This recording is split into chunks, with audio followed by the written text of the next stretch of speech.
আসসালামু আলাইকুম। আমি ডাক্তার মোহাম্মদ জান্নাতুল রেহান, বক্ষব্যাধি মেডিসিন স্পেশালিস্ট। আমি চেম্বার করছি রাজশাহী পপুলার ডায়াগনস্টিক সেন্টার এবং বুধবারে চেম্বার করছি Shapla clinic and diagnostic, Kanaikhali, Natore, এবং শুক্রবার চেম্বার করছি রোজ ক্লিনিক, চাঁপাইনবাবগঞ্জ, রাজশাহী। আজকে আমার একটা সম্মানিত পেশেন্টের মা আমার কাছে একটা প্রশ্ন জিজ্ঞেস করেছেন। সেই প্রশ্নের উত্তরই আজকে আমি দিব এই ভিডিওতে।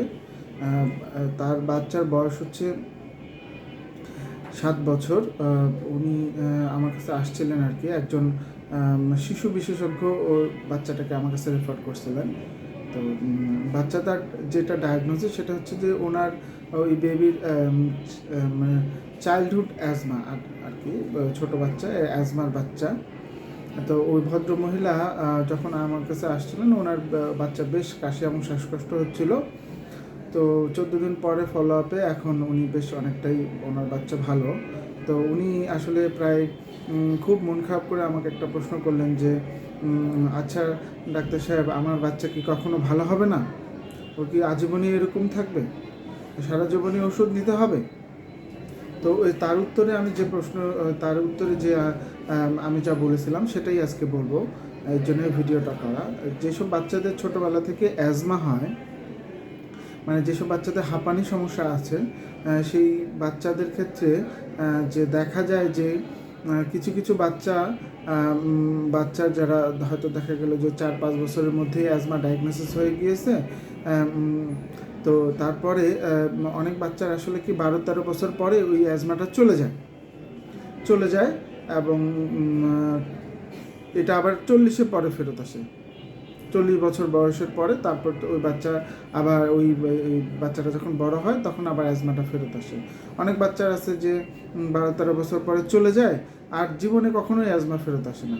আবার কিছু কিছু বাচ্চার টুকটাক সারা জীবনই অ্যাজমার সিমটম থাকে।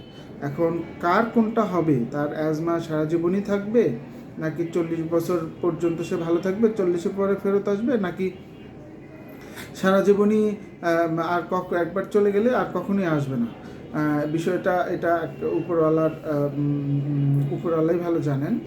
তো সেক্ষেত্রে আসলে অ্যাজমা থাকুক বা না থাকুক সেটা বিষয় না। বিষয় হচ্ছে যে আসলে ওই বাচ্চা যদি টুকটাক সারা জীবন অ্যাজমা থেকেও যায়, তারপরেও সেটা কোনো সমস্যা না যদি কন্ট্রোলে থাকে।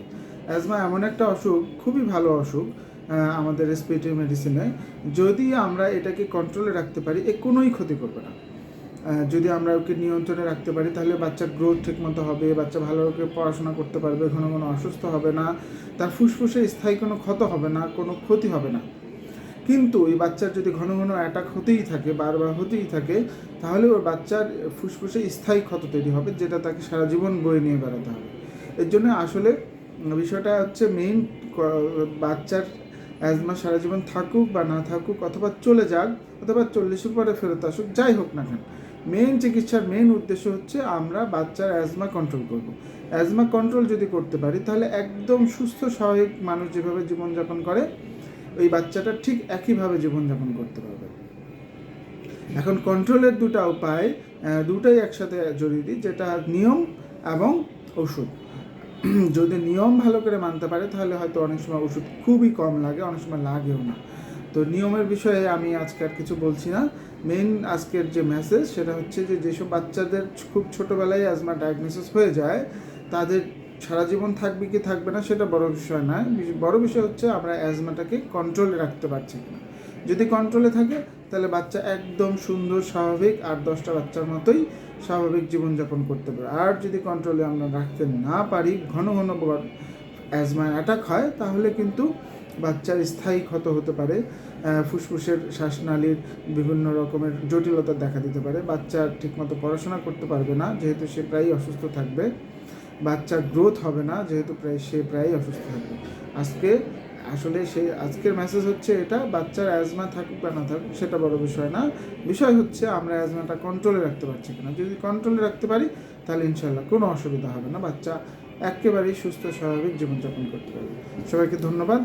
আজকে এই পর্যন্ত। আসসালামু আলাইকুম।